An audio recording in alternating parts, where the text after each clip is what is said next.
Olá, eu sou o pastor Adejarlan Ramos. Hoje nós vamos estudar a lição de número 13, Voltados os olhos para a bendita esperança. Estamos estudando sobre o verdadeiro pentecostalismo. E hoje nós estamos encerrando esta série de lições acerca do verdadeiro pentecostalismo.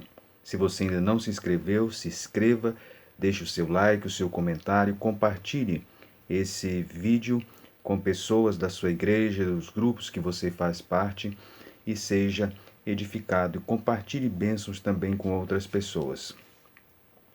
Bem, o verdadeiro pentecostalismo ele tem os olhos voltados para a bendita esperança. Essa é a lição de número 13. Ela tem como objetivo geral voltar os olhos para a bendita esperança e como objetivo específico afirmar que Jesus breve virá, destacar a necessidade da vigilância e estimular a viver com fidelidade. O texto bíblico é Atos, capítulo 6, capítulo 1, versículos 6 a 11. Bem, a expressão bendita esperança, ela é uma expressão que se refere à segunda vinda do Senhor Jesus Cristo. Ela aparece na carta a Tito. A primeira parte do comentário da nossa lição, breve o Senhor virá. Bem, vamos começar por definir os termos. Vamos definir o termo arrebatamento. O que é arrebatamento? É um termo que é muito utilizado por nós, inclusive é bíblico. Como é que nós podemos definir arrebatamento? Ou arrebatamento da igreja? Arrebatamento da igreja, a expressão, o termo arrebatamento, ele vem do grego harpazo e do latim rapto, e podemos definir como a retirada brusca, sobrenatural e inesperada da igreja deste mundo, culminando no encontro com Jesus nos ares. Este acontecimento ao qual o Novo Testamento ele se refere, inclusive dedica 2 capítulos, 1 Coríntios 15 e 1 Tessalonicenses 4, constitui-se no dos maiores milagres de todos os tempos. Vai abranger simultaneamente, no abrir e fechar de olhos, diversos fatos espantosos, inexplicáveis e incompreensíveis à lógica meramente humana. Então, esta é uma definição de arrebatamento. Bem, o arrebatamento ou a vinda do Senhor Jesus, ela, portanto, é a bem-aventurada esperança da igreja. Essa verdade ela é ensinada na Bíblia, ela é ensinada nas Escrituras, tanto no Antigo quanto no Novo Testamento. No Novo Testamento ela se torna muito clara nos Evangelhos, nas Epístolas e também no Apocalipse. Nós podemos citar, por exemplo, 1 Tessalonicenses 4,15, 2 Tessalonicenses capítulo 2 e o versículo 8, também João 14, 1 a 3, Mateus 24, 36 e o texto também de Atos 1, dentre os diversos que nós temos no Novo Testamento. A vinda de Jesus foi uma promessa dele mesmo. Em Atos 1, nós observamos isto. Jesus já tinha falado também em João 14, versículos 1 a 3, ele prometeu voltar para nos buscar e levar para o céu. E por ocasião da sua ascensão, quando os discípulos perguntaram se era nesse tempo que o Senhor iria restaurar Israel, quando ele reuniu os discípulos, já próximo à sua ascensão, ali no livro de Atos, no capítulo 1, Jesus, ele disse que a hora e o dia da sua vinda, ou da bendita esperança, era exclusividade do Pai, e não estava, como a linguagem da revista utiliza, no radar humano. A restauração do reino de Deus era para Israel, né, e também para todos os povos, não somente para Israel. É nesse momento, então, que Jesus comissiona os discípulos a ir por todo o mundo e pregar o Evangelho. Bem, o dia da vinda de Jesus, ele se aproxima. A evidência clara da proximidade da vinda de Jesus é vista pelos sinais. Jesus, em Mateus 24, no seu sermão escatológico, ele não falou acerca da sua vinda, dando datas, mas ele especificou alguns sinais, mostrou alguns sinais que iriam acontecer. Sinais na área física, na área moral, na área também relacionada à nação de Israel, na área religiosa, na área social, apostasia, falsos cristos, falsos mestres, também na área política, terremotos, reino contra reino, enfim. Jesus então enumerou alguns sinais que iriam evidenciar a proximidade da sua vinda, e nós estamos vendo isto acontecer, né? Então, na primeira parte do comentário da nossa lição, nós temos aí: breve o Senhor virá. Bem, vamos explorar um pouquinho mais este tema, este assunto relacionado ao arrebatamento com alguns subsídios. Bem, o arrebatamento, ao longo da Bíblia, ao longo principalmente do Novo Testamento, em que essa doutrina está mais clara, ela delineia pelo menos 5 estágios relacionados ao arrebatamento. Primeiro, o próprio Senhor descerá do céu, com alarido e com som de trombeta. Em segundo lugar, os mortos em Cristo ressuscitarão primeiro. Terceiro, nós que estivermos vivos e permaneceremos na terra, seremos arrebatados juntamente com eles nas nuvens. Quarto, encontraremos o Senhor. E quinto, estaremos sempre com ele. É isso que o texto de 1 Tessalonicenses, capítulo 4, versículos 15 a 18, ele nos esclarece. Nós temos um outro texto também muito importante dentro deste tema, que é 1 Coríntios 15, 51 a 53. Eis que vos digo um mistério. Na verdade, nem todos dormiremos, mas todos seremos transformados, no momento, no abrir e fechar de olhos, ante a última trombeta, porque a trombeta soará, e os mortos ressuscitarão incorruptíveis, e nós seremos transformados, porque convém que isso que é corruptível se revista da incorruptibilidade, e isto que é mortal se revista da imortalidade. Assim vai acontecer no dia do arrebatamento. Bem, a Bíblia chama de bem-aventurada esperança. Tito, capítulo 2 e o versículo 13.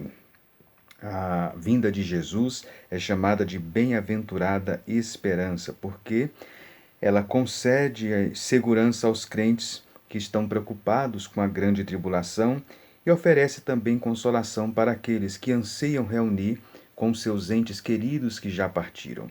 Por isso ela é chamada então de bem-aventurada esperança ou feliz esperança. Nós temos mais de 300 referências bíblicas acerca da segunda vinda de Cristo. Bem, nós já definimos o termo arrebatamento, né, ao longo das Escrituras. Vamos considerar que o arrebatamento, segundo a Bíblia, ele vai ser pré-tribulacional. Nós cremos no arrebatamento antes da grande tribulação. Nós não cremos que a igreja passará pela grande tribulação.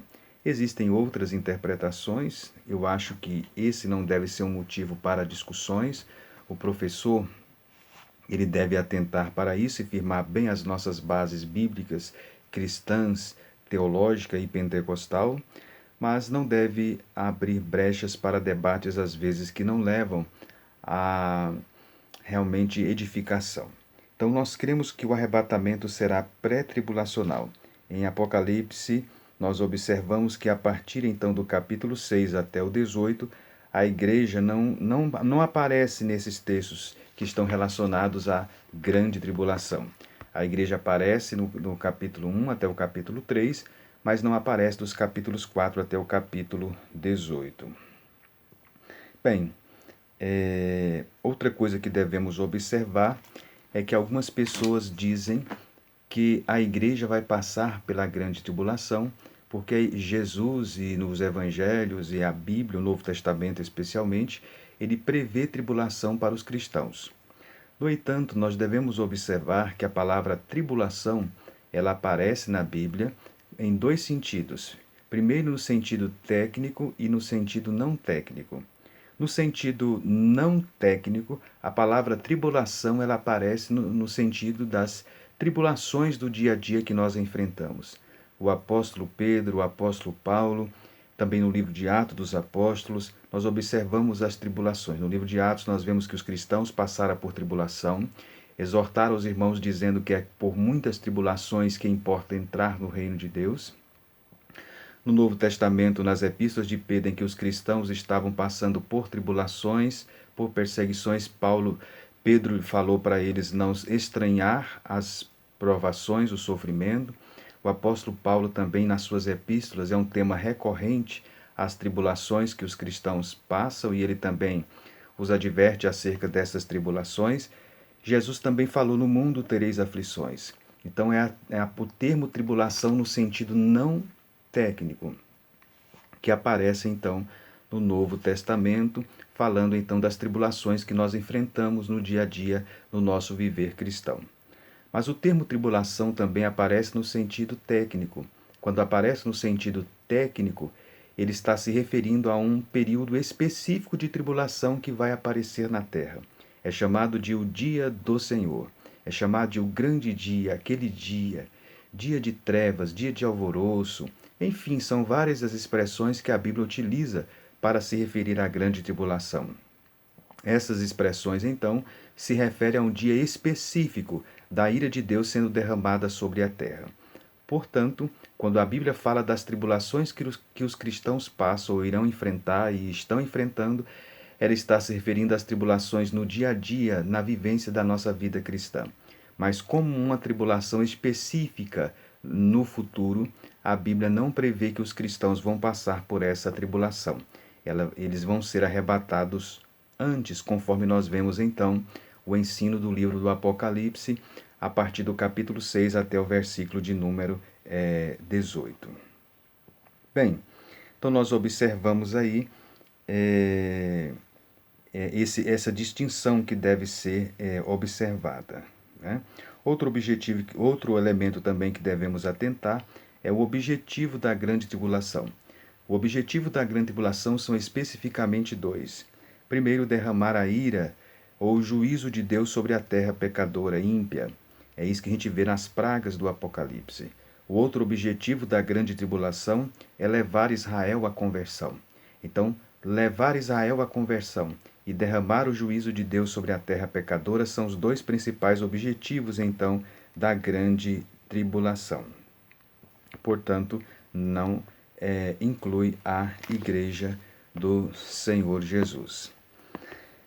Bem, este é o ensino, então, bíblico. Dentre tantas outras passagens que nós temos também passagens específicas mostrando que a igreja não vai passar também pela grande tribulação. Nós temos promessa de livramento em Apocalipse 3:10, eu te guardarei da hora da tentação que há de vir sobre o mundo. Nós temos também textos que falam sobre a promessa de livramento também, em 2 Coríntios 1:10, 1 Tessalonicenses 1:10. A preposição grega ali é que admitidamente tem a ideia básica de saída, mas isso não é sempre assim. Na passagem de Coríntios, por exemplo, Paulo narra o seu livramento da morte feito por Deus. Paulo não saiu da morte, mas antes foi salvo do perigo de morte potencial. Então, são textos bíblicos, né? O texto de Tessalonicenses 1:10 fala que nos livra da ira futura, 1 Tessalonicenses 5:9 diz que Deus não nos destinou para a ira, mas para a aquisição da salvação por nosso Senhor Jesus Cristo. Então, são textos específicos no Novo Testamento que promete livramento para a igreja do Senhor Jesus Cristo. Bem, outro ponto também a ser observado é por que haveria um arrebatamento, né? Se o objetivo do arrebatamento é livrar a igreja da ira futura, mas se a igreja então fosse passar pela grande tribulação, por que haveria então um arrebatamento? E a Bíblia nos mostra claramente o ensino bíblico acerca do arrebatamento em textos como 1 Tessalonicenses 4:13-18 e também 1 Coríntios capítulo 15, 50 a 53. Portanto, o ensino bíblico acerca do arrebatamento. Bem, mediante isso, então, este ensino bíblico acerca do arrebatamento, a nossa lição, na segunda parte, fala sobre a necessidade de vigilância. Por que nós precisamos estar vigilantes, atentos? Exatamente pelo fato de nós não sabermos o dia da vinda de Jesus. O que é vigilância? É o ato ou efeito de vigiar, o estado de quem permanece alerta, de quem procede com precaução para não correr risco. Isso é a vigilância. O cristão precisa estar vigilante, pois a vinda de Jesus pode acontecer a qualquer momento. A exortação à vigilância foi dada pelo próprio Senhor Jesus. Mateus 24, 44. Vigiai, pois, porque não sabeis a que hora há de vir o nosso Senhor. Nós temos vários textos bíblicos que nos exorta à vigilância. Mateus 24, 42, Mateus 25, 13, Marcos 13, 33, Lucas 21, 36. Os apóstolos também ensinaram a vigilância. 1 Tessalonicenses 5, 2 a 6, 2 Pedro 3, 8 a 9. Os ensinos de Jesus acerca da vigilância vieram através dos seus sermões e também através de parábolas. Então tivemos exortações específicas através dos sermões de Jesus e tivemos também ensinos acerca da vigilância através de parábolas. Nós também devemos estar vigilantes porque muitos falsos alarmes muitas vezes acontecem, especialmente nos dias que nós estamos vivendo, de internet, de rede social. Nós não podemos ter uma escatomania, que é ver então em tudo sinais da vinda de Jesus e viver uma paranoia, né? Nós não precisamos ter escatofobia, que é medo dos acontecimentos futuros, e não precisamos também ter escatomania, viver uma paranoia, como muitas pessoas vivem em relação aos eventos e aos sinais da vinda de Jesus. É grande o número de cristãos, às vezes, compartilhando vídeos, alarmados diante de alguns sinais. O cristão que está firme, fundamentado nas Escrituras, ele sabe que isto iria acontecer. Portanto, preocupe-se mais em ler a Bíblia, em conhecer o que as Escrituras diz sobre este assunto, para não viver uma paranoia, como muitos cristãos eles vivem. Além da exortação à vigilância, nós também precisamos viver com fidelidade. É a terceira parte do comentário da nossa lição. O que é viver com fidelidade? Viver com fidelidade é adotar um estilo de vida cristão, na esperança da vinda de Jesus. Na esperança da vinda de Jesus, nós precisamos adotar um estilo de vida cristão. A nossa vida cristã precisa ser vivenciada em todos os aspectos, em todos os sentidos. Isso então é fidelidade. É a qualidade de ser cheio de fé, característica do que é fiel, lealdade. Essa é uma definição, então, de fidelidade, né? O termo fidelidade, verdade, lealdade, eles aparecem muito na Bíblia e estão ligados, inclusive, ao mesmo campo semântico. Deus é apresentado na Bíblia como um ser fiel. É a fidelidade de Deus. 1 Coríntios 1,9, 2 Tessalonicenses 3,3, 2 Timóteo 2,13, Lamentações 3,23, Salmo 36,5, Salmo 89,2, são alguns textos que mostram a fidelidade de Deus. Deus, ele é fiel, e a fidelidade deve fazer parte da virtude cristã. Gálatas 5,22, o fruto do Espírito é fidelidade, né? A fé ali, em Gálatas 5,22, está relacionado à fidelidade. Então, faz parte então da vida cristã. A presença do Espírito Santo em nós, ela proporciona o fruto do Espírito da fidelidade. E devemos atentar também, na Bíblia, o comentarista aborda o texto, né, de Atos 1,7, não vos pertence saber os tempos e as estações. Tempos aí é crono, significa um longo período. Então, haveria um espaço de tempo para a pregação do Evangelho entre a descida do Espírito Santo e a vinda de Cristo. Estações nesse texto aí é kairos, significa ocasião, e se refere a eventos críticos que devem acompanhar o estabelecimento do reino. Então, é uma explicação específica do versículo 7 de Atos, no capítulo 1. Bem, concluindo, então, nós podemos afirmar que precisamos, então, viver com fidelidade e na expectativa da vinda de Jesus. Como é que você espera Jesus? Como é que você aguarda Jesus? Então, insta os seus alunos a estarem com fidelidade, a viverem a expectativa da vinda de Jesus.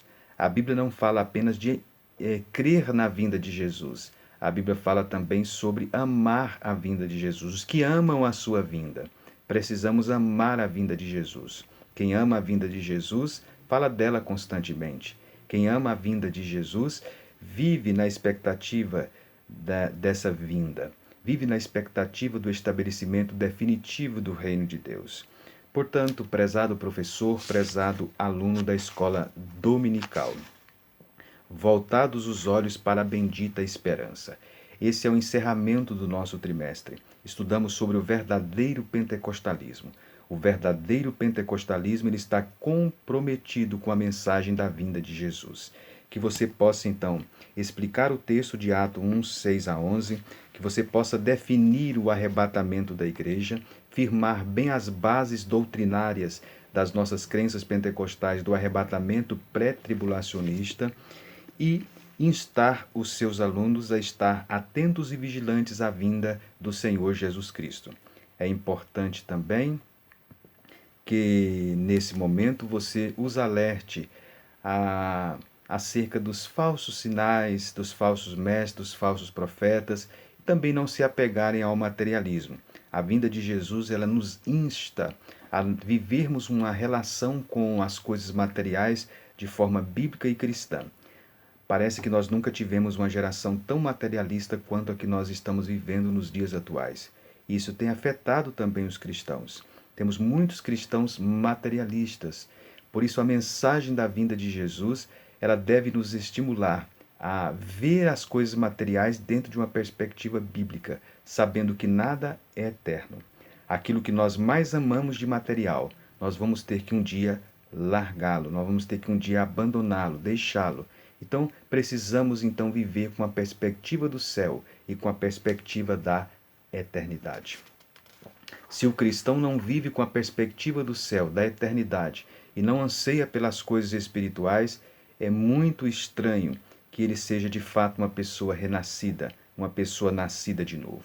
Que você, prezado professor, renove a esperança nos seus alunos. Ore por eles. Lembre-se dos ausentes que não vieram nesse trimestre. Lembre daqueles que estão impossibilitados de estar neste momento na casa de Deus. Enfim, aqueles que estão fracos na fé, ore por eles, pois a vinda de Jesus, ela se aproxima. Que Deus, portanto, o abençoe. O verdadeiro pentecostalismo foi a lição que nós estudamos, então, nesse trimestre. Que Deus, portanto, o abençoe. Nós vamos renovar o nosso ânimo, as nossas forças e também o nosso compromisso para o próximo trimestre, pois o nosso compromisso, acima de tudo, é com o Senhor Jesus Cristo e com as Escrituras, com a sua palavra, com o estudo da sua palavra. Que Deus, portanto, o abençoe. Agradecemos a você que nos acompanhou nesse trimestre. Claro que as nossas aulas são muito rápidas, o nosso objetivo é apenas ser sucintos, né? Trazer apenas elementos básicos. Não é uma aula completa no sentido pleno da palavra, apenas destacar alguns pontos principais para subsídios para alguns professores de escola dominical.